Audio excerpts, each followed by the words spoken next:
दोस्तों आज की इस वीडियो में आपको बताऊंगा कि इंडियंस के लिए ऐसी कौन सी कंट्रीज है जहां पे आप बिना वीजे के जा सकते हैं, कितने दिनों के लिए आप मैक्सिमम स्टे कर सकते हैं बिना वीजे के, किन किन चीजों का आपको ध्यान रखना होगा, कहां कहां आप यहाँ पे घूम सकते हैं, सब कुछ इस वीडियो में इंक्लूड होगा। तो वीडियो के अंत तक बने रहें और चैनल पे अगर आप पहली बार आए तो चैनल को सब्सक्राइब जरूर कर लें अगर आपने नहीं किया तो सबसे पहले तो आप इंडियन पासपोर्ट के साथ श्रीलंका घूमने जा सकते हैं 30 दिनों के लिए। बस आपको एक ईटीए फॉर्म फिल करने की जरूरत होगी। दूसरे नंबर पे है थाईलैंड, जहां आप 60 दिनों तक बिना वीजे के जा सकते हैं।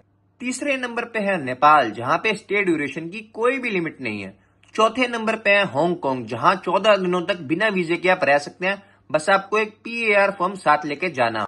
पांचवें नंबर पे है कजाकिस्तान, जहां आप बिना वीजे के 14 दिनों तक रह सकते हैं। अगले नंबर पे है मलेशिया, जहां आप 1 महीने तक बिना वीजे के रह सकते हैं। सातवें नंबर पे है फिलीपींस, जहां आप 14 दिनों तक बिना वीजे के रह सकते हैं। आठवें नंबर पे है मकाओ, जहां 30 दिनों तक बिना वीजे के रह सकते हैं। नौवें नंबर पे है मालदीव, जहां बिना वीजे के 1 महीने तक रह सकते हैं। 10वें नंबर पे है मॉरिशस, जहां आप 90 डेज तक बिना वीजे के रह सकते हैं। इसके अलावा ये सारी कंट्रीज भी इंडियंस बिना वीजे के विजिट कर सकते हैं, लेकिन ये इंडिया से बहुत ज्यादा दूर है। अगर आपको सस्ते में इन कंट्रीज में से कोई भी अट्रैक्शन की बुकिंग करनी है तो आप जाना क्लूक ऐप पे और यूज करना जसमीत 45 कोड और आपको अपनी टिकट पे 10% ऑफ मिल जाएगा। अब मैं आपको इन कंट्रीज में आप कहां घूम सकते हैं उसके बारे में बता देता हूँ। तो नेपाल में एक्चुअली 2 मेन शहर है जहां आप घूम सकते हैं, एक है काठमांडू, दूसरा है पोखरा। लेकिन इंडिया से आपको डायरेक्ट फ्लाइट सिर्फ काठमांडू की ही मिलेंगी, जिसके आने जाने के प्राइस की बात की जाए तो होंगे 10,000 से लेके 15,000 रुपए के बीच में। इंडिया से नेपाल बाकी है बस से भी आना जाना कर सकते हैं, जिनमें से एक बस दिल्ली से काठमांडू की भी 2815 रुपए की चलती है, या आप सुनौली बॉर्डर पे पहुंच के फिर वहां से काठमांडू या पोखरा की भी बस ले सकते हैं। नेपाल जाने के लिए इंडियंस को कोई भी वीजे की जरूरत नहीं पड़ती है, बस आपको अपना पासपोर्ट, आधार कार्ड या वोटर आईडी दिखा के नेपाल के एयरपोर्ट या लैंड बॉर्डर से एंट्री मिल जाएगी। तो नेपाल में सबसे पहले दिन आप आकर काठमांडू में दरबार स्क्वायर, पशुपतिनाथ मंदिर, स्वयंभूनाथ और रात को थामेल मार्केट के एरिया में भी घूम के शॉपिंग कर सकते हैं। फिर दूसरे दिन आप चंद्रगिरी हिल्स की डे ट्रिप कर सकते हैं, जहां से आपको माउंट एवरेस्ट भी देखने को मिलता है। तीसरे दिन फिर आप नेपाल से काठमांडू की 8 घंटे की 600 रुपए की बस या आधे घंटे की 3,000 रुपए की फ्लाइट भी ले सकते हैं। चौथे दिन फिर आप पोखरा में घूमेंगे Phewa lake, lake side cafes, Davis Fall, Gupteshwar Mahadev cave और पुमदी कोट। फिर पांचवें दिन आप सुबह केबल कार लेके जाएंगे सारंग कोट और उसके बाद फिर देखेंगे बैट केव, हैंगिंग ब्रिज और विंध्यावासिनी मंदिर। छठे दिन फिर आप पोखरा से बस लेके जाएंगे घांडरुक विलेज, जहां फिर आप रात को स्टे करेंगे। सातवें दिन फिर आप यहाँ का सनराइज देखकर फिर दोपहर को वापसी पोखरा के लिए निकलेंगे।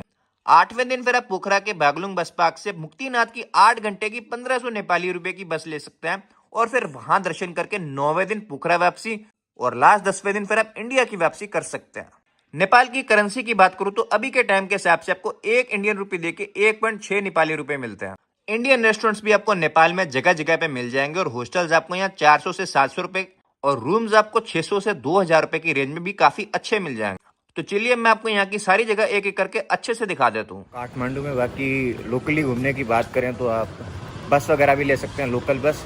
इसके अलावा बाइक टैक्सी भी है जो चलती है यहाँ पर, और नॉर्मल वाली कार टैक्सी भी जो ले सकते हैं। इसके अलावा स्कूटर भी आप रेंट पे लेके पूरी की पूरी जो सिटी है वो घूम सकते हैं। सबसे पहले तो श्रीलंका का वीजा इंडियंस के लिए 30 दिनों के लिए फ्री है। बस आपको यहाँ आने से पहले एक ऑनलाइन ईटीए फॉर्म भरना होगा। फ्लाइट्स आपको दिल्ली से कोलंबो आने जाने की पड़ेंगी 22,000 से 30,000 रुपए की, और चेन्नई से कोलंबो आने जाने की पड़ेंगी 12,000 से 18,000 रुपए के बीच में।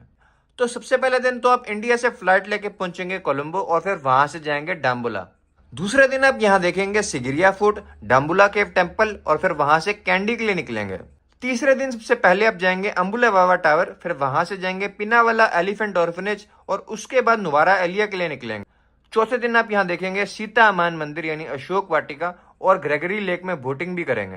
पांचवें दिन आप नानू ओया से एला की ट्रेन ले सकते हैं और उसके बाद वहां पे 9 आर्चेस ब्रिज, रावना केव और रावना वाटरफॉल भी देख सकते हैं। छठे दिन आप एला से सीधा पहुंचेंगे हिरिकेतिया। सातवें दिन आप हिरिकेतिया बीच में सर्फिंग करेंगे और ब्लू बीच और यहाँ के कैफेज को भी एक्सप्लोर करेंगे। आठवें दिन आप हिरिकेतिया से मिरिसा की तरफ जाएंगे और मिरिसा में देखेंगे मिरिसा बीच, सीक्रेट बीच, पैरेट रॉक, कोकोनट हिल और मिरिसा और अहंगामा के कैफेज भी एक्सप्लोर करेंगे। 9वें दिन आप डालावेला बीच पर टर्टल्स को खाना खिला सकते हैं, उनके साथ स्विमिंग कर सकते हैं और फिर वहां से आप जाएंगे गोल्फ फोर्ट और लेंगे ट्रेन राइड सीधा कोलंबो की। 10वें दिन आप एक्सप्लोर करेंगे कोलंबो सिटी को और फिर दोपहर या शाम की फ्लाइट लेके सीधा इंडिया के लिए निकलेंगे। श्रीलंका के अंदर आपको एक सिटी से दूसरी सिटी में ट्रैवल करना है तो आप 15 से 300 इंडियन रुपी के बीच में बस या ट्रेन लेके ट्रैवल कर सकते हैं। यहाँ की करेंसी की बात करूं तो अभी के टाइम के हिसाब से आपको एक इंडियन रुपी देके 3.5 श्रीलंकन रुपी मिलते हैं। हॉस्टल्स आपको यहाँ मिल जाएंगे 300 से 700 रुपए के बीच में और रूम्स मिल जाएंगे 500 से 2000 रुपए के बीच में। श्रीलंका में आप बाइक स्कूटी भी रेंट पे ले सकते हैं 700 से 1000 रुपए के बीच में। और खाने की बात करूं तो यहाँ आपको खाने की कोई भी दिक्कत नहीं होगी क्योंकि यहाँ काफी इंडियन रेस्टोरेंट्स हैं। तो चलिए मैं आपको यहाँ की सारी जगह एक एक करके अच्छे से दिखा देता हूँ। तो ये यहाँ पे श्रीलंका का मैप है और सबसे पहले यहाँ पे ये कोलंबो है जो कि कैपिटल है श्रीलंका का। उसके बाद डाम्बुला यहाँ पे है, कैंडी यहाँ पे है, नुवारा एलिया यहाँ पे है, एला यहाँ पे है और फिर हिरिकेटिया यहाँ है, मिरीसा, वेलिंगम, अहंगम, गोल यहाँ है और वापसी कोलंबो यहाँ पे है। तो ये देख पा रहे होंगे एक सर्कल बन गया होगा। आप चाहें तो इस ट्रिप को रिवर्स भी कर सकते हैं, 5 दिन पहाड़ों में और 5 दिन नीचे की। कजाकिस्तान इंडियंस के लिए 14 दिनों तक वीजा फ्री है और यहाँ अलमाटी सिटी के आने जाने के फ्लाइट्स पड़ेंगे 17,000 से 25,000 रुपए के बीच में। तो सबसे पहले दिन आप लेंगे इंडिया से अलमाटी की फ्लाइट, फिर दूसरे दिन आप अलमाटी का सिटी टूर करेंगे जहां आप देखेंगे एक्सटेंशन कैथेड्रल, फिर देखेंगे ग्रीन बाजार और रात को घूमेंगे अरबाट स्ट्रीट में। तीसरे दिन आप अलमाटी की सिटी से ही केबल कार लेकर कोकटोबेल घूमने जा सकते हैं। चौथे दिन फिर आप करेंगे शिम्बुलाक स्की रिजॉर्ट की डे ट्रिप। 5वें दिन आप करेंगे कैंडी लेक, चेरिन कैनियन, कुलसाया लेक और ब्लैक कैनियन की डे ट्रिप। छठे दिन फिर आप घूमेंगे गनी एथनिक विलेज जहां आपको असली कज़क कल्चर का पता चलेगा और लास्ट 7वें दिन आप वापसी इंडिया की फ्लाइट ले सकते हैं। अलमाटी में हॉस्टल्स आपको मिल जाएंगे 500 से 1000 रुपए की रेंज में, रूम्स मिल जाएंगे 1500 से 3000 रुपए के बीच में। बाकी कजाकिस्तान की जो करेंसी है वो है टेंगे और 1 इंडियन रुपी देके आपको लगभग 5.5 टेंगे मिलेंगे।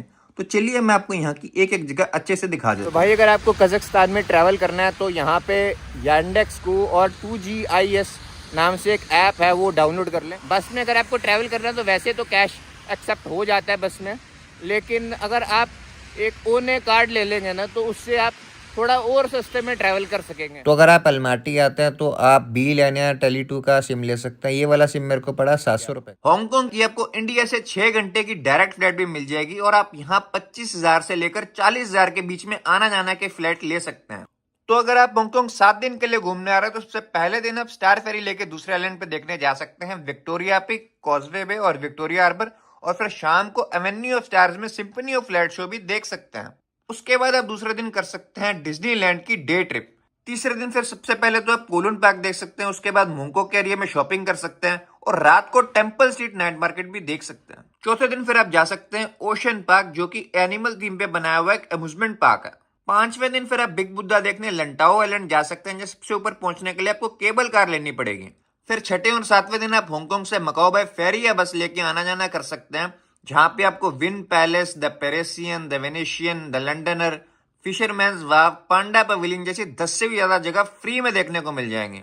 अगर आप हांगकांग 3 या 5 दिन के लिए आ रहे हैं तो आप इस 7 दिन की आइटनरी में से पहले 3 या 5 दिन सिलेक्ट कर सकते हैं। तो हांगकांग इंडियंस के लिए 14 दिनों तक वीजा फ्री एंट्री प्रोवाइड करता है। बस आपको यहाँ जाने से पहले प्री अराइवल रजिस्ट्रेशन फॉर्म भरना पड़ेगा, यानी PR फॉर्म भरना पड़ेगा वेबसाइट पर जाके, जिसे आप सिर्फ 10 मिनट के अंदर भर सकते हैं।